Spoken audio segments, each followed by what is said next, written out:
All right, man. Another episode of Money Mondays podcast. Y'all know who I am. I got a special guest with me. I've been knowing her.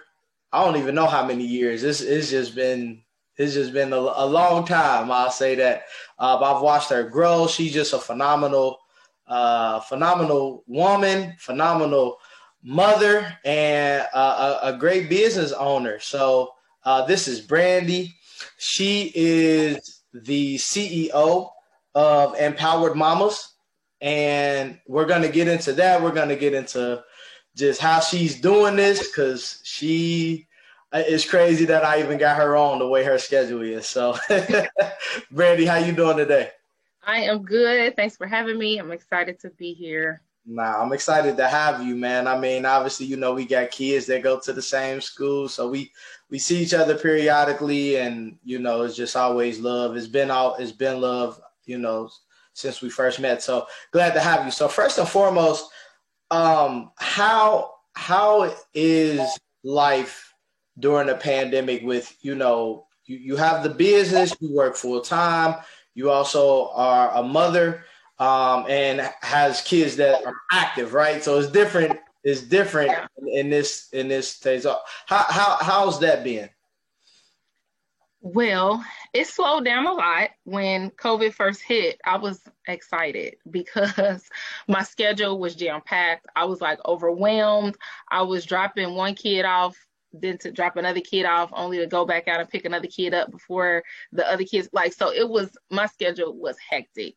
Absolutely. And so I'm not I'm not grateful that people were like dying or sick, but I'm grateful for the slow motion because I really needed that year to like sit down somewhere. Absolutely. So now we're getting back in the swing of things. Of course, sports has picked back up. But I'm managing. I'm managing. I work from home with all my jobs. So I work full time. I do therapy on the side. Both of those are at home. So I don't really have to leave my house except to take my kids to school, get them off the bus.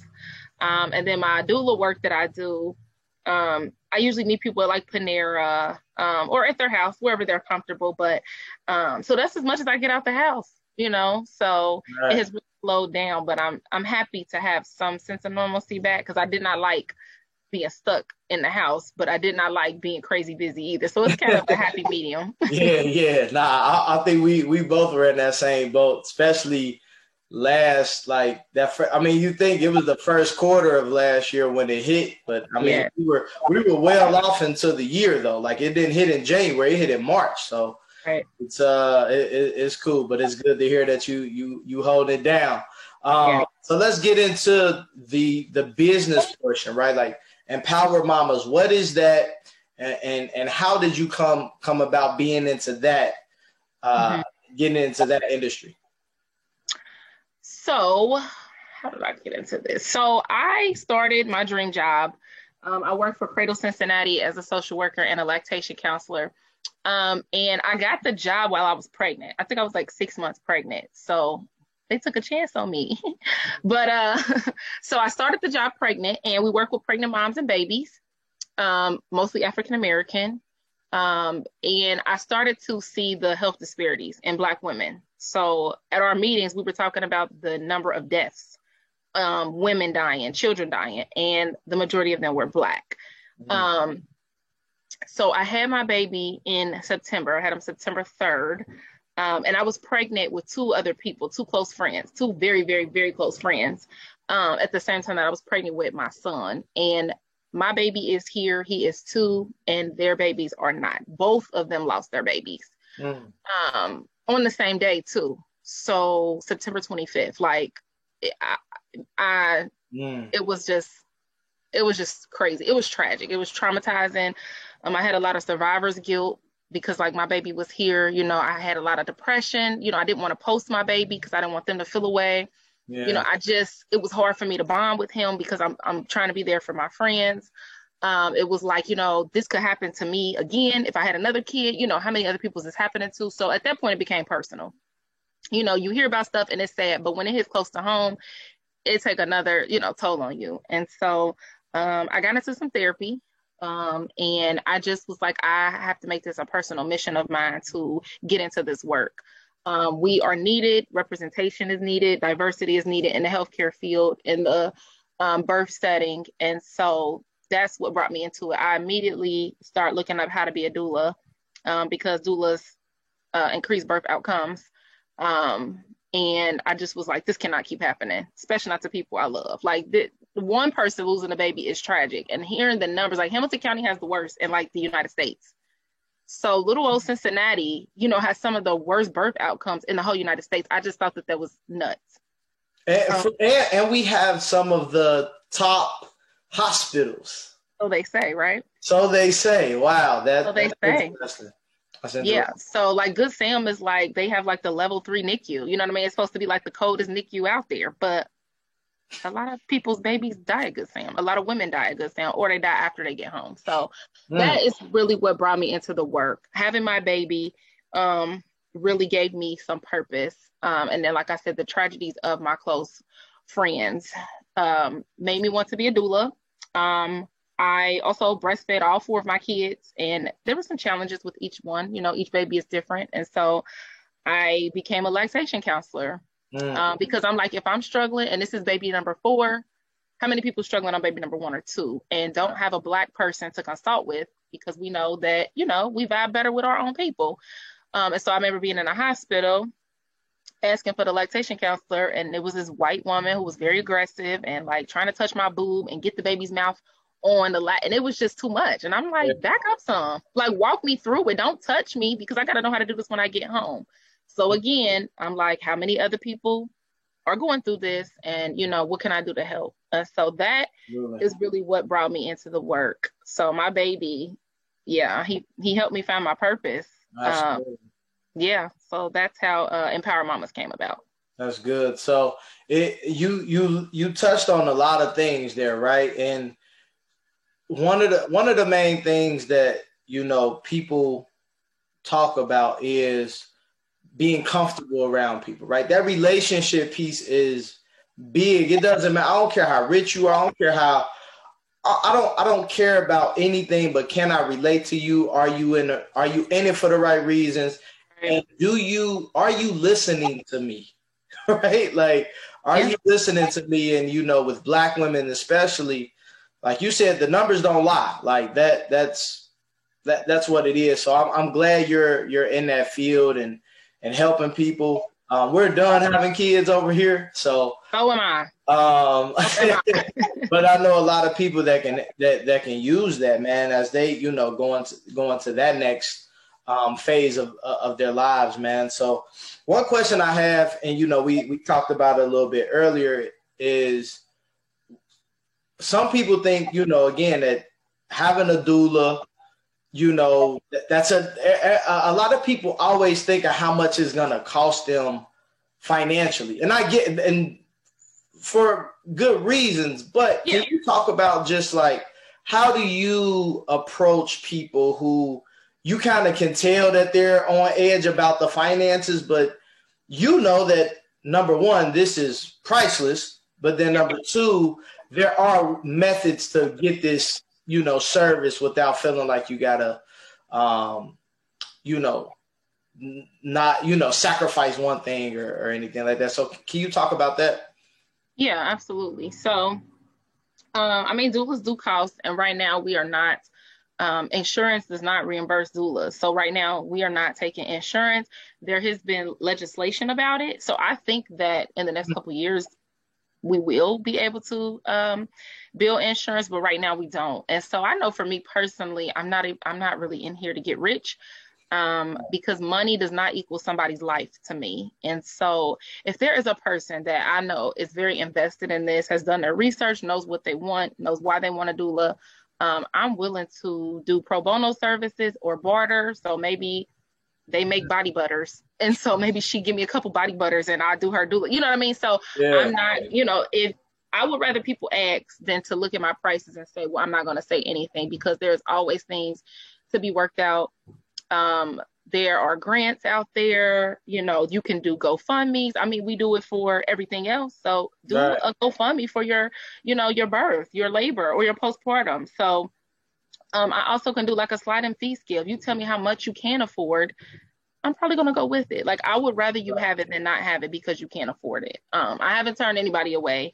I also take payment plans. So most people pay me a deposit of like 150 to 200, and then they make payments throughout the whole pregnancy. So that Right. means once a month, because you got 9 months. So if you give me 100 a month, by the time you're 8 months, 9 months, you're pretty, you're paid off. And so, like I said, I would rather you ask than to not have what you need because you were turned off by pricing. Absolutely.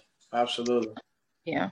I like that. And again, I think that it's crazy. You how you just broke that down. I have those same challenges with people doing financial coaching. They're like, man, I want to get it, but I can't. I'm like, let's work, man. We ain't got time for yeah, and you don't know if you don't ask, Yeah, like let's sit down first. So yeah. I'm always trying to get people on the phone so we can, really uncover those things and really get them to the forefront and then work on a solution, man. So no, I'm glad to hear that.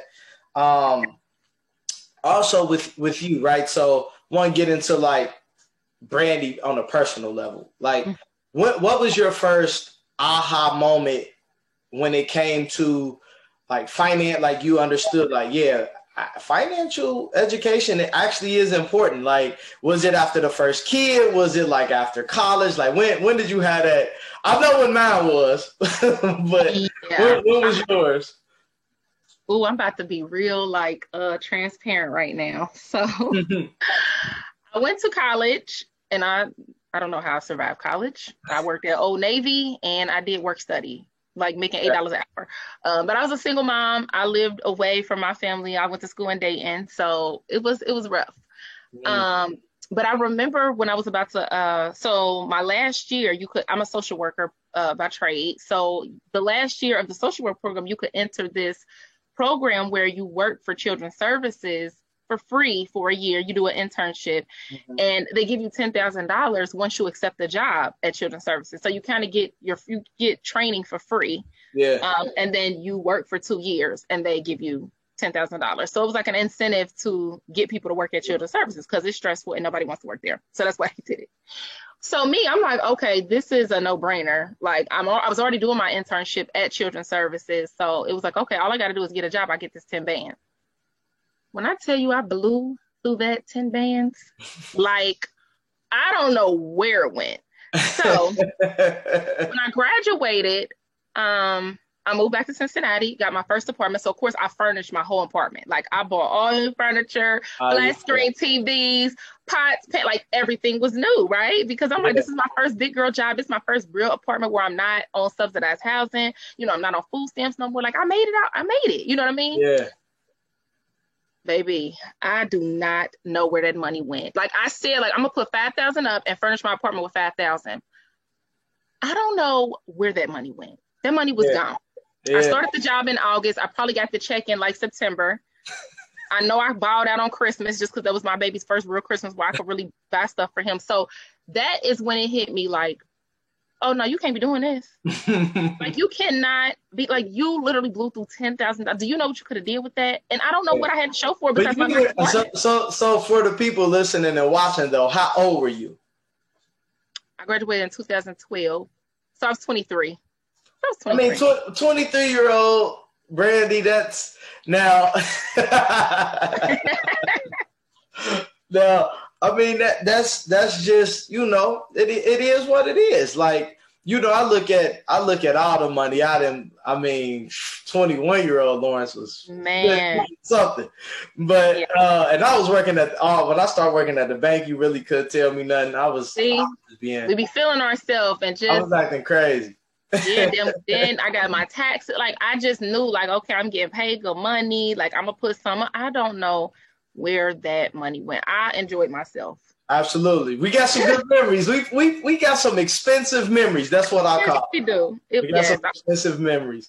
So now let's transition into now, right? So how important is money management for you with juggling full-time work? You got your practice, you got doula, you got kids that are active, and you have your own personal goals, right? So with all of that, like how important is money management? Oh my God. It's like so important. It is so important. And I was not raised in a household where it was talked about. So like I remember like driving to different places and my mom would like go in and come back out and like we'd have some money. But then we would have to go back every other week. And so, you know, as you get older, you're like, oh, we was going to check cashing places. So like she was going to get loans from different places. So basically she was robbing Peter to pay Paul. Of course, when you little, I'm just like, we going for a ride, we about to go eat, you know. But you know, as you get older, you're like, oh, them green places, that's what people are doing. Mm. And so I did that for a while, like when I was 18. But the interest and stuff, you could never get out of it. And so I remember being like, I'm about to pay them and I'm never getting a loan again. And I remember paying them back and I suffered for 2 weeks. I just didn't have no money for 2 weeks. Like we ate whatever was in the kitchen. And I just was like, I will never do this again because you never get out of it. And so I never looked back after that day. And I think I might have been like in my 20s, but I never looked back after that day. And I started taking, I took classes. I took first time home buyer classes. And I had talked to a broker. I paid a broker to like talk to me about credit and savings and stuff. And I made payments because I couldn't afford him. And I was like, look, I just really want to get this information. It wasn't taught to me. I have a kid. And then I think by then I had 3 kids. And so I'm like, I want my kids when they leave my house to have something. I left 18 with nothing because I was just thirsty to, you know, be on my own, be grown. Yeah. But I want my kids to have something to leave my house with and good credit to start off with. And so I'm like, how can I break this generational curse? You know, because there's some people in my family that still live like that, you know, that are, you know, robbing Peter to pay Paul and, you know, nails done, hair done, but you know, they scrounging to play Duke or they calling community action to get their Duke paid, which use your resources, but be responsible with your money. Cause I know for me, it just stresses me out. I can't not be responsible because I'm stressed. There are 4 people depending on me and it scares me. My mom only had me. So in her defense, it's just me and her. If something ain't pay, ain't gonna kill nobody, but I got 4 kids, you know? And so what am I teaching them? And so I give myself a budget. You know, it's still a challenge for me because I feel like I make pretty good money. And so I'm like, oh, treat yourself, you know, but I'd be like, Brandy, okay. So I give myself a budget. Every time I get paid, I put $200 on a different card that does not have a bank to it. It's like a Chime card. I put $200 on my Chime card. Yeah. So every check, $200 goes on my Chime card. And that's all I spend for 2 weeks. Yeah. The rest goes to my regular account and I pay my bills. And then my doula money, I don't really touch. Good. So, you know, and my therapy money, that's, you know, shoe money, take the kids to do something fun money. And if I really want something, I'll pick up a couple extra clients. So I like that I have multiple streams of income, but, you know, I try to make sure that I'm being smart because it's just me right now. I'm a new single mom. So, you know, my income alone and 4 kids, it can get rough. It has not, by the grace of God. But yes, I make sure I'm very disciplined. Absolutely, man. You're just a phenomenal woman, man, and I appreciate you. And you know, again, my boy, man. I can't wait to get him in the gym this summer. Oh yeah. I gotta turn my keys in this week, but I'm gonna get them back. So they do that. That just, you know, that's how I get paid. Yeah. That's one of the requirements to get my check at the end of the season. But I get it. But nah, we'll be in the gym, man. But no, what you're talking about.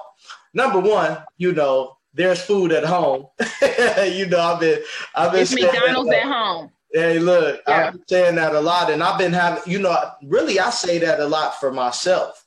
Like, you know, sometimes you be out here, you like, man, you know, even a Panera smoothie can add up, right? Like, because, I mean, them Panera smoothies good, but they're expensive. They are expensive. So, you know, things add up, and I'm just like, you know what?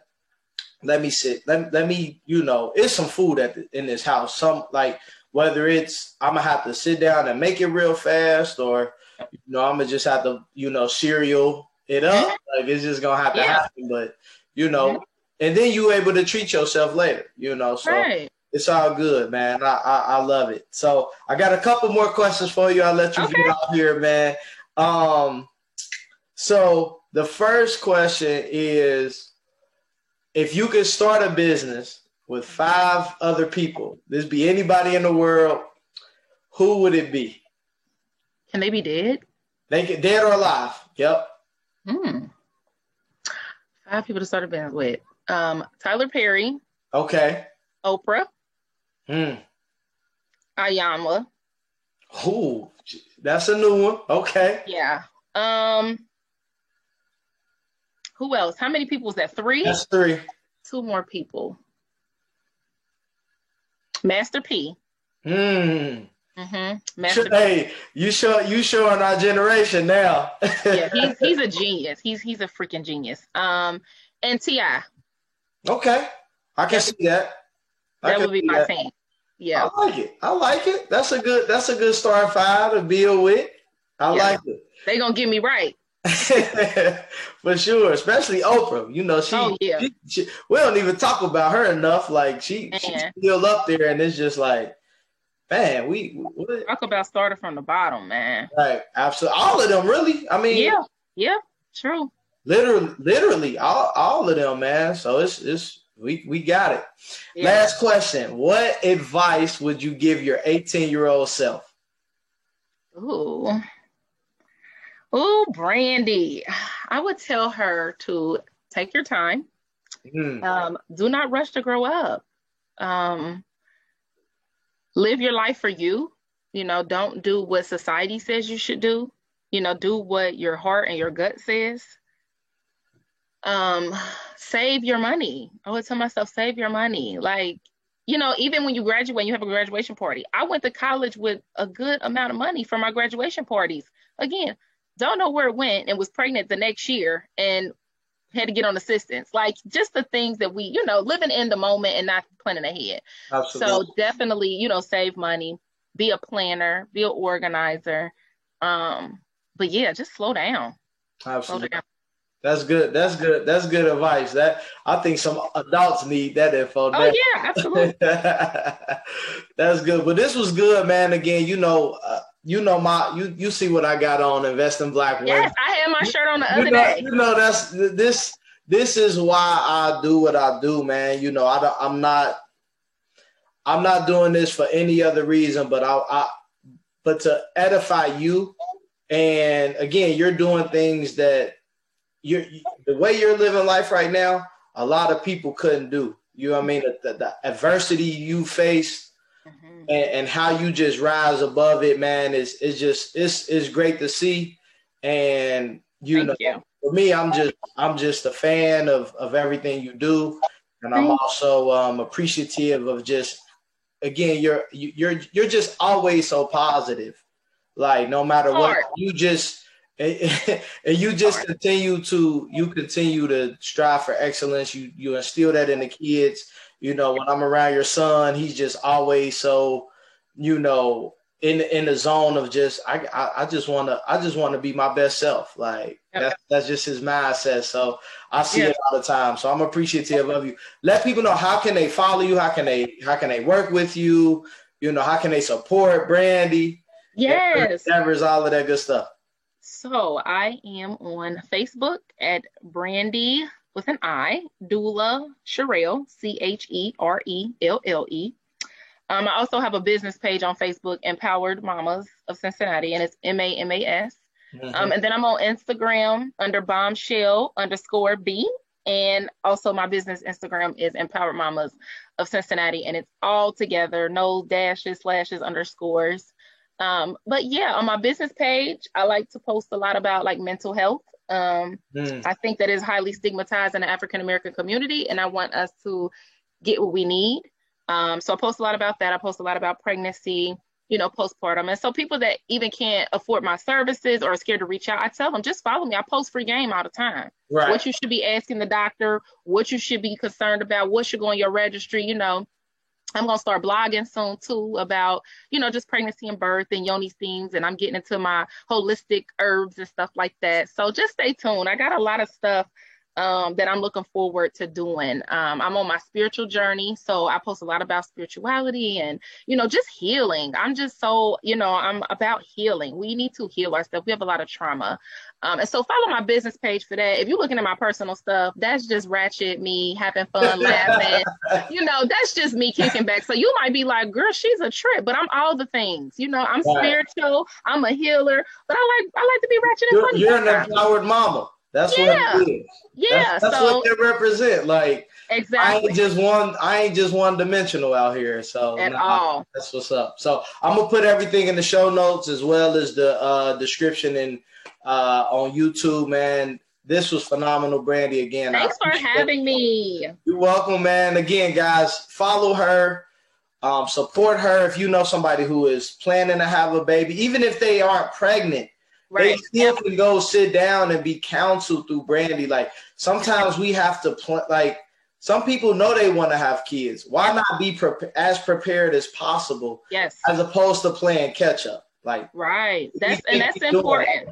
I do a lot of fertility work too. So if you're trying to get pregnant and you're having issues, let's do a consult. If you want to get pregnant, but you want to heal your body, get your womb prepped. So I do a lot of preconception work too. So it's not, don't wait till you're pregnant, right. Hit me up, let's chat. So yeah. And I just want to thank you because you really give Black women a platform.